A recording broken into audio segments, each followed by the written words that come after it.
So good morning friends, welcome back to the channel unemploy. అసలు video ఎందుకు తీస్తున్నా అంటే చదువుతున్నారా లేదా అని అడుగుదామని. సో ఎందుకంటే మనకి ఇప్పుడు జీడీ ఎగ్జామ్ ఫిబ్రవరిలో ఉంటుంది కంపల్సరీ. నెక్స్ట్ వచ్చేసి ఈ ఆర్పిఎఫ్ కానిస్టేబుల్ ఎగ్జామ్ వచ్చేసి మనకు ఎప్పుడు ఉంది. ఆర్పిఎఫ్ కానిస్టేబుల్ అఫీషియల్గా డేట్ అనేది నాకు అది ఇంకా రాలేదనుకుంటా. అది ఒక టైం టేబుల్ ఇచ్చారు కదా ఎగ్జామ్స్కి, దానికి సంబంధించి అది జనవరిలోనో ఏమో ఉంది, జనవరి ఆర్ ఫిబ్రవరి. ఆర్పిఎఫ్ కానిస్టేబుల్ కూడా అంతే. తిప్పి కొడితే నవంబర్లో ఒక 15 days అయిపోయింది, ఆల్రెడీ సగం అయిపోయింది నవంబర్. డిసెంబర్ ఒక 1 month, ఇదో 45 days ఈ ఇయర్లో. ఈ ఇయర్ అయిపోయిన తర్వాత నెక్స్ట్ ఇయర్ జనవరి 1 month, మహా అయితే ఒక 2.5 months. 2.5 months అంటే తిప్పి కొడితే 70 రోజులు 75 రోజులు అంతే. నెక్స్ట్ మళ్ళీ జీడీ ఎగ్జామ్ నోటిఫికేషన్, అంటే మళ్ళీ జీడీ ఎగ్జామ్ ఫిబ్రవరిలో కంపల్సరీ పెడతాడు. అండ్ ఈసారి last year recruitment process change అయింది. ఈసారి 1 year కూడా పట్టది ఎస్ఎస్సి జీడీ రిక్రూట్మెంట్ కంప్లీట్ కానీకి. ఎందుకంటే ఈవెంట్స్, మెడికల్ ఒకటేసారి పెడుతుండు. పోయినసారి ఏమైంది, పోయినసారి for the first time events, medical ఒకటేసారి పెట్టిండు లాస్ట్ రిక్రూట్మెంట్లో. అందుకే మార్చిలో ఎగ్జామ్స్ అయిపోతే 6 months గ్యాప్ ఇచ్చిండు. మళ్ళీ మొన్న ఈవెంట్స్ పెట్టిండు. ఒక 1 month 2 months బ్యాక్ ఈవెంట్స్ జరిగినాయి కదా మనకి, ఒక 1 month బ్యాక్. సో ఇప్పుడు కూడా అంటే 2025 ఎస్ఎస్సి జీడీ మనం ఎగ్జామ్ రాసేది ఫిబ్రవరిలో ఎగ్జామ్ రాస్తాం. ఫిబ్రవరిలో ఎగ్జామ్ రాస్తాం, మార్చిలో అయిపోతాయి. జనవరి ఫిబ్రవరి ఆర్ ఫిబ్రవరి మార్చ్ ఖతం. అంటే ఎగ్జామ్ అయిపోయిన తర్వాత తిప్పి కొడితే ఒక 3 నెలలు 4 నెలలు గ్యాప్ ఇచ్చి పీఈటీ పిహెచ్టీ పెడతాడు, మెడికల్ టెస్ట్ పెడతాడు. అంటే లాస్ట్ ఇయర్ లెక్క పీఈటీ పిహెచ్టీకి మెడికల్కి గ్యాప్ ఉండదు. సో ఏమవుతుందంటే రిక్రూట్మెంట్ ప్రాసెస్ ఇంకా తొందర అయిపోతుంది. మనకి ఎగ్జామ్ పెట్టిన తర్వాత 3 నెలలకు రిజల్ట్ ఇచ్చిన తర్వాత ఇంకో నెలకు పీఈటీ పిహెచ్టీ మెడికల్ డేట్స్ వస్తే తిప్పి కొడితే 3-4 నెలలు గ్యాప్ ఉంటుంది. ఏది ఎగ్జామ్ రాసిన తర్వాత మెడికల్ టెస్ట్కి, పీఈటీ పిహెచ్టీకి.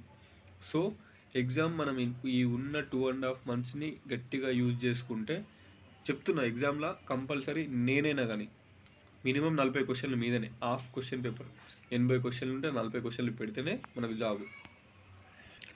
ఇక నార్మలైజేషన్ గురించి మనం ఆలోచించే, మన టార్గెట్ ఏముండాలంటే మినిమం సగం క్వశ్చన్లనే పెట్టాలి, ఓకేనా. ఎందుకంటే 80 questionలలో 40 questions పెడితే ఓ 80 మార్కులు వస్తాయి, ఓకేనా. 80 మార్కులు వస్తే నార్మలైజేషన్లో పెరిగితే ఓ 90 దాకా పోతుంది. ఈ ఎన్సీసీలు అవి ఇవి ఉంటే అవి ఆడైతే ఇంకా కొంచెం పోతుంది. మీరు ఎటు చేసి 80 మార్కులు దాటట్టు చూసుకోరు. నువ్వు ఏ కేటగిరీ అయినా, SC ST OBC EWS UR category అయినా అంతే, ఓకేనా. అది ఏపీ అయినా తెలంగాణ అయినా మినిమం 40 questions. ఇది కొంచెం సేఫ్ స్కోరు. ఇప్పుడు ఇఫ్ ఇన్ కేస్ ఈ సేఫ్ స్కోర్ ఇట్లా 80 questions అంటే 40 questions పెట్టకపోయినాం అనుకో, పోయినసారి కాంపిటీషన్కి పిచ్చిలేసింది. నేను ఎక్స్పెక్ట్ కూడా చేయలేదు.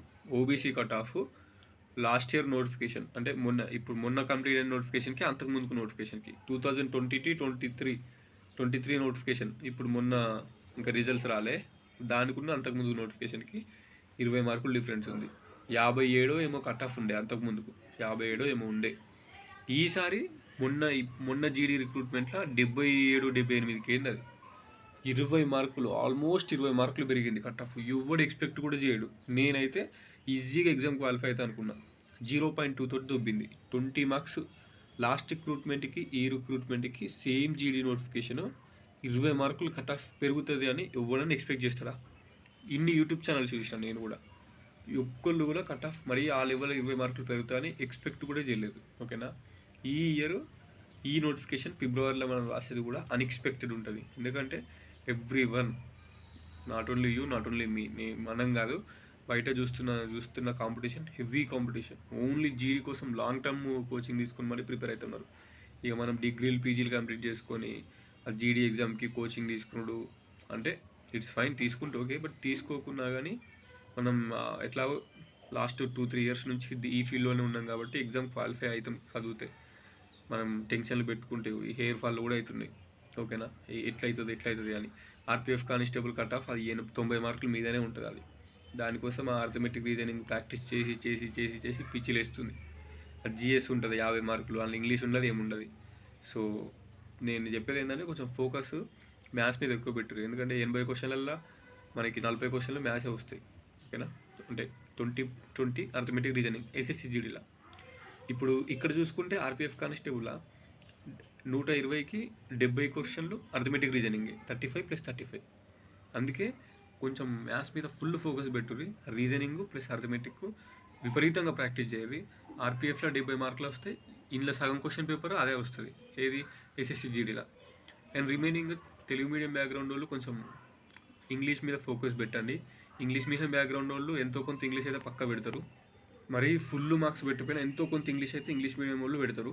ఓకేనా? ఇక నెక్స్ట్ వచ్చేసి జీకే. ఆ జీకే అనేది సముద్రం. ఏదో ఒకటి నా దగ్గరనైతే లూసెంట్ ఉంది, మీరు యూట్యూబ్లో ప్రిపేర్ అయినా ఓకే. హిస్టరీలు మారథాన్ క్లాసులు ఉంటాయి, మొత్తం ఇండియన్ హిస్టరీ 8 గంటలు చెప్తాడు వాడు, పాలిటీ 8 గంటలు చెప్తాడు యూట్యూబ్లో క్లాసెస్ ఇంటి. అవి సరిపోతాయి, అలాగే వెళ్ళి క్వశ్చన్ ఎటు పోదు. కరెంట్ అఫేర్స్ షైన్ ఇండియా మ్యాగజైన్లు ఉంటాయి, లేదంటే యూట్యూబ్లో. అది కూడా జీకే అనేది అన్ఎక్స్పెక్టెడ్, అది స్టాటిక్ జీకే ఉంటుంది, అది కూడా పీడిఎఫ్లు దొరుకుతాయి మనకు. ఓకేనా? సో చదవాల్సింది మెయిన్ అర్థమెటిక్ రీజనింగే. అది కంప్లీట్ చేసుకుంటే నెక్స్ట్ జీకే మీద ఫోకస్ చేసుకుంటే ఈ ఆర్పిఎఫ్ కానిస్టేబుల్కి యూజ్ అవుతుంది. అండ్ అఫ్ కోర్స్ ఎస్ఎస్సి జీడీకి కూడా అర్థమెటిక్ రీజనింగ్ జీకే ఫుల్ అది జరుగుతుంది. నువ్వు ఇంగ్లీష్ మొత్తానికి చదువుకున్నా ఏం కాదు, ఆ ప్యాసేజ్ క్వశ్చన్లు అవో ఇవో మా అటెంప్ట్ చేస్తావు. ఓకేనా? సో అంతే చెప్పేది. కొంచెం కట్ ఆఫ్ అనేది అన్ఎక్స్పెక్టెడ్గా ఉంటుంది. మినిమం సేఫ్ స్కోర్ 40 క్వశ్చన్లు మీద 80కి ఒక 40 క్వశ్చన్ పర్ఫెక్ట్ 200% రైట్ పెట్టాలి. మిగిలిన తర్వాత రాయేస్తూ, కానీ మినిమం 40 క్వశ్చన్లు నువ్వు కరెక్ట్ పెడితే నీకు 80 మార్కులు వస్తాయి. నార్మలైజేషన్ కలుస్తాయి, ఇంకేమైనా ఎక్స్ట్రా అటెంప్ట్ చేస్తే 100 దాకా పోతుంది నీ స్కోరు. అండ్ ఈవెంట్స్ కూడా వితిన్ 4 మంత్స్లోనే ఈవెంట్స్ కూడా ఉంటాయి ఎగ్జామ్ అయిపోయిన తర్వాత. నెక్స్ట్ ఇయర్ దసరా వరకు, బతుకమ్మ దసరా ఫెస్టివల్స్ వరకు, నెక్స్ట్ ఇయర్ వరకు ట్రైనింగ్ కూడా వెళ్ళిపోతుంది 99%. అంటే జాబ్ కూడా వస్తుంది. ఇప్పుడున్న ఈ హెవీ కాంపిటీషన్లో, ఈ స్టేట్ అండ్ గవర్నమెంట్ జాబ్స్లో తొందర జాబ్ రిక్రూట్మెంట్ కంప్లీట్ అయ్యేది ఏదన్నా ఉందంటే జీడీనే అది. అండ్ నీ అదృష్టం ఏంటంటే నువ్వు 170 సెంటీమీటర్స్ హైట్ ఉన్నావు. ఈ 170 సెంటీమీటర్స్ హైట్ ఉన్నాడు నువ్వైనా నేనైనా ఇదే లాస్ట్ రిక్రూట్మెంట్, ఇదే మనకి లైఫ్ అనుకొని 25 నోటిఫికేషన్ మీద ఫుల్ ఫోకస్ పెట్టుర్రి. సో ఇదంతా మీకు చెప్తున్నా, కానీ నేను కూడా చెప్పుకుంటున్నా, బికాస్ నేను కూడా ఒక ఫెయిల్ అయిన క్యాండిడేట్ని జీడీ ఎగ్జామ్లో. సో అది ఒకసారేమో ఈవెంట్స్ పోయింది, ఒకసారేమో ఎగ్జామ్ పోయింది. మరి ఈ ఇయర్ ఈ 2 క్లియర్ చేయాలనే థాట్లో ఉన్నా. సో అది ప్రిపరేషన్ అనేది కంటిన్యూ కావాల్సిందే. ఇట్స్ ప్రాసెస్ అంతే, అది పోతూనే ఉండాలి. సో 2.5 months ఎగ్జామ్స్కి ఉంది. 2.5 months గట్టిగా ప్రిపేర్ అయితేనే 100 మార్కులు టార్గెట్ పెట్టుకోరు. తర్వాత ఈవెంట్స్ ఉంటాయి, మెడికల్ ఉంటుంది, 2 ఒకటేసారి ఉంటాయి. ఇక దానికి ఆ 4 months మనం ఎవ్రీడే కంపల్సరీ గ్రౌండ్ పోతేనే అది క్లియర్ అయిపోతుంది. లేకపోతే మళ్ళీ దానికి ఒక ప్రాబ్లం అవుతుంది. మళ్ళీ ఏమైనా చిన్న చిన్న ఇష్యూస్ ఉంటే, హెల్త్ ఇష్యూస్ కానీ, ఏదైనా సైట్ కానీ ఇంకేదైనా ఉంటే ఎగ్జామ్ అయినాక నెక్స్ట్ డేనే పోయి చేయించుకోర్రి. ఎందుకంటే ఒక 1 month రెస్ట్ తీసుకున్నా కానీ మళ్ళీ నెక్స్ట్ ఇంకో 2-3 months టైం ఉంటుంది, ప్రాక్టీస్ చేసుకుంటే క్లియర్ అయిపోతుంది. ఓకేనా? సో అంతే మాట్లాడాలనిపించింది. పొద్దున్న లేసుతో వీడియో చేస్తున్నా. ఛానల్లో వీడియోస్ కూడా చేస్తలేను ఇప్పటి నుంచి. అయితే నా మ్యాక్సిమం ఈ జీడీ ఎగ్జామ్ ఉంది కాబట్టి ఎగ్జామ్ అయిపోయేదాకా కొంచెం వీడియోలు చేస్తా. అట్లీస్ట్ 2-3 daysకి ఒకటన్నా పెడతా, ఏదో ఒకటి పెడతా. అంతే. ప్రిపరేషన్ కావాలి, నువ్వు కావాలి, నేను కావాలి. నా సిచ్యువేషన్, ఈ సిచ్యువేషన్ 2 సేమ్. ఇది నా యూట్యూబ్ ఛానల్ కాదు, నీ యూట్యూబ్ ఛానల్. నేను పెట్టిన ఒకటే. మీరు ఏదైనా వీడియో ఇలా పెట్టాలనుకుంటే కూడా నాకు ఇన్స్టాగ్రామ్లో మెసేజ్ చేయరు, నేను ఇన్స్టాగ్రామ్ ఐడి ఇస్తా. మీరు పెట్టిన వీడియో నేను అలా యూట్యూబ్లో కూడా పెడతా, ఎందుకంటే మీరు కూడా మాట్లాడాలని ఉంటుంది కదా. సో అది ఉంటా మరి. Signing off. This is your unemploy.